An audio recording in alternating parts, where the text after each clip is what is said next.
Assalamualaikum warahmatullahi wabarakatuh. Perkenalkan, nama saya Tata Uliani dari kelas 7A Prodi Tarjamah Fakultas Adab dan Humaniora, yang selanjutnya akan menjelaskan tentang kritik penerjemahan dari teks berita olahraga, khususnya di sepak bola. Berikut adalah teksnya. Arsenal yu'azizu sodarotu al-Birimir ba'da fawzihi ala Baronford. Ista'anda Arsenalu tafawwaqahu bi khamsin niqatin fi sodarotid dawriyi Injilis al-mumtazi likurati kodami ba'da sajala mikil ala Abrol Badili buku Yusaka liyuhaqiqu fawzan binat takhili 2 mirinu hadafam mubakiron idafatan ila akhara qabla nihayati doifihi Baronford yaumal arbi'a wasajjalal isbaniyu miriniyul hadafal awali biroksihi ba'da tamriratin ardiyatin mimbini waitu fiddafiqah liwasilu ashabul arundi masiratuhum al-khaliyatu minal hazim fi jami'il musabaqat walakin ba'da amsiyati sohbatin wa asiyatin syahidat dokton kawiyan mimbaron food wasaddat kaifin syadihi la ibu buronfat qurratun fil aridati khilala syautil awali alladhi khadahu fariquhu bisyakil jayyid wa bada Arsenalu munhakam ba'dal istirahatin hatta najakasaka fi tahdi'ah al-makhawiful mutazadiyati fi dafiqatil ula minal waqti badalad do'i. Itu penggalan dari beritanya, yang artinya Arsenal memperkuat posisi puncaknya di Premier League setelah menang atas Brentford. Arsenal kembali unggul 5 poin di puncak Liga Inggris setelah Michael Merino mencetak gol cepat. Disusul gol di menit-menit akhir oleh pemain pengganti Bukayo Saka untuk meraih kemenangan 2-0 atas tamunya Brentford pada Rabu. Pemain Spanyol Merino mencetak gol pertama lewat sundulan setelah menerima umpan silang dari Ben White pada menit ke-11, sehingga tuan rumah memperpanjang catatan tanpa kekalahan di semua kompetisi menjadi 18 pertandingan. Meski melalui malam yang sulit dan menegangkan akibat tekanan kuat dari Brentford, Kevin Skate, pemain Brentford, melepaskan tembakan yang mengenai mistar gawang pada babak pertama yang dijalani timnya dengan baik. Arsenal terlihat kelelahan setelah jeda hingga Saka akhirnya meredakan kekhawatiran dengan gol pada menit pertama waktu tambahan.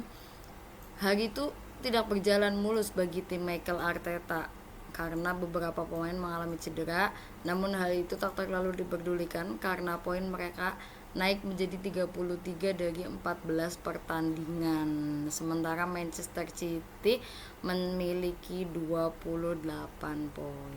Itu sedikit penggalan dari terjemahannya.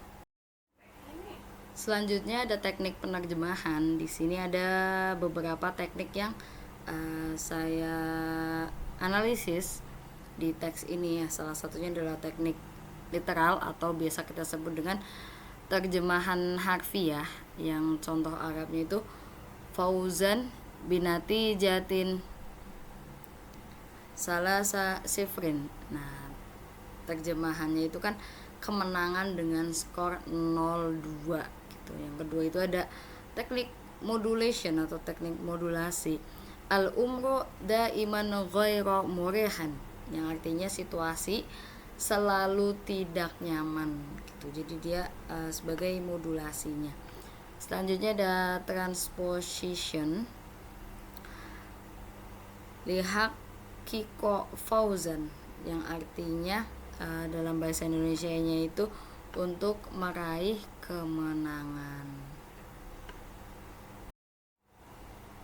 Selanjutnya ada ejaan dan tanda baca. Di sini saya meringkas beberapa poin tentang ejaan dan tanda baca antara dari BSA atau TSA ke TSU. Di antaranya yaitu kutipan tanda petik 2 Arab itu kalau kita menerjemahkan ke dalam bahasa Indonesia tidak perlu dipertahankan. Selanjutnya ada tanda koma Arab, itu kan berbeda ya dengan tanda koma Indonesia. Nah itu tentunya harus diperhatikan bagi penerjemah Indonesia. Selanjutnya ada titik akhir pada kalimat, itu harus konsisten. Yang kedua ada angka Arab, ya tentunya angka Arab atau angka-angka dari Arab ini kita terjemahkan ke Indonesia gitu. Selanjutnya ada nama klub, perlu huruf kapital seperti tadi ada Manchester City. Ada Arsenal, itu menggunakan huruf kapital. Selanjutnya ada penggunaan huruf miring italik untuk kata asing. Contohnya di teks tadi itu ada Premier League. Ada penggunaan tanda pisah juga yang harus konsisten. Dan Bu Ebi mengharuskan titik sebelum tanda kutip ditutup. Jadi kita bisa membedakan antara teks Arab dan teks terjemahan atau yang kita terjemahkan ke dalam bahasa Indonesia gitu. Nama pemain harus konsisten ejaannya. Jadi ada beberapa tadi dalam teks olahraga itu, teks sepak bola tadi yang kita bahas di atas itu banyak ya memunculkan nama-nama pemain yang ada pada tim, baik dari tim Arsenal, Brentford ataupun Manchester City gitu. Seperti contohnya itu ada Saka. Saka itu kan salah satu pemain bola yang disebutkan di teks berita tersebut. Nah, di situ ejaannya itu harus konsisten gitu. Selanjutnya ada transliterasi dan transkripsi. Beberapa kata atau mufrodat yang saya temukan transliterasinya atau transkripsinya di sini, salah satunya adalah Arsenal. Nah, itu kan nama salah satu klub bola yang ada di Liga Inggris gitu. Arsenal, kita bisa baca Arsenal.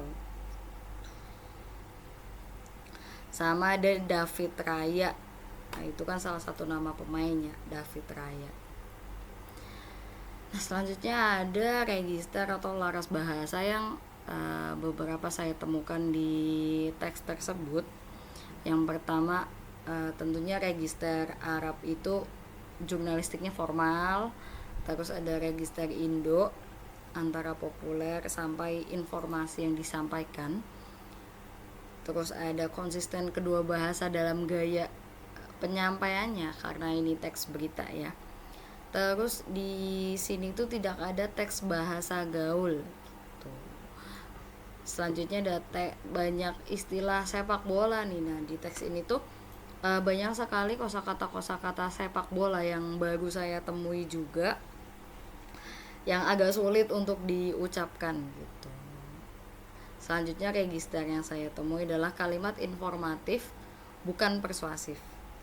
Nah, yang selanjutnya itu ada pemakaian metafora yang minim. Ya, karena namanya juga teks sepak bola ya, teks berita sepak bola tidak bisa menggunakan metafora yang terlalu banyak. Selanjutnya ada bahasa Arab ini sedikit lebih hiperbolis. Berarti bahasanya itu sedikit berbeda penyampaiannya dari bahasa Indonesia gitu. Yang dalam bahasa Indonesia ini kan lebih ke informatif gitu. Nah, di bahasa Arab ini dia informatif tapi ada yang sedikit dilebih-lebihkan gitu.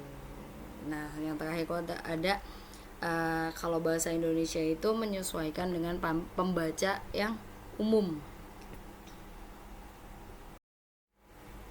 Nah, selanjutnya itu ada kesalahan makna. Di beberapa poin atau beberapa kalimat, saya menemukan sedikit ya beberapa kesalahan makna di sini. Yang salah satunya adalah tafawuquhu bi khamsin niqat. Nah, ini kan kalau kita maknai gitu sebagai unggul 5 poin. Itu kan sudah benar ya. Nah, selanjutnya ada ad-duri al-injlizi al-mumattari. Nah, di sini tuh primer Inggris. Nah, kalau disebutnya itu kan Liga Inggris ya, bukan cuma Premier Inggris atau Premier League gitu. Selanjutnya ada tadubul faudo. Nah, di sini tuh situasi menjadi kacau gitu. Padahal kita bisa lebih ke idiomatisnya itu kekacauan muncul. Ada juga ya yang saya temukan yaitu doktu kowi, tekanan besar. Nah, ini kan di sini dibilangnya tekanan besar ya, padahal kita itu bisa buat menjadi tekanan yang kuat, itu saja. Nah, selanjutnya ada beberapa revisi terjemahan yang saya sudah ringkas dalam 10 poin di atas. Sedikitnya 10 poin yang dapat saya sampaikan. Itu yang pertama, di dalam teks itu ada bacaan Liga Inggris, tapi kita bisa sebutnya dengan Liga Premier Inggris. Malam yang sulit bisa revisi menjadi malam yang berat. Menjadi kacau, nah itu kita bisa revisi ke mengacaukan permainan. Tuan rumah memperpanjang catatan tanpa kekalahan, itu bisa kita tambahkan menjadi 18 laga. Selanjutnya ada meredakan kekhawatiran, kita bisa revisi menjadi meredakan kecemasan para pendukung. Umpan silang, itu kita bisa ubah menjadi umpan silang akurat. Mista gawang, kita bisa tambahkan atas. Tekanan besar menjadi tekanan intens. Tembakan keras menjadi tembakan keras kaki kiri. Nah, ini jika kalau sesuai data. Itu saja dari saya. Mohon maaf apabila banyak kekurangan. Cukup sekian. Terima kasih. Wassalamualaikum warahmatullahi wabarakatuh.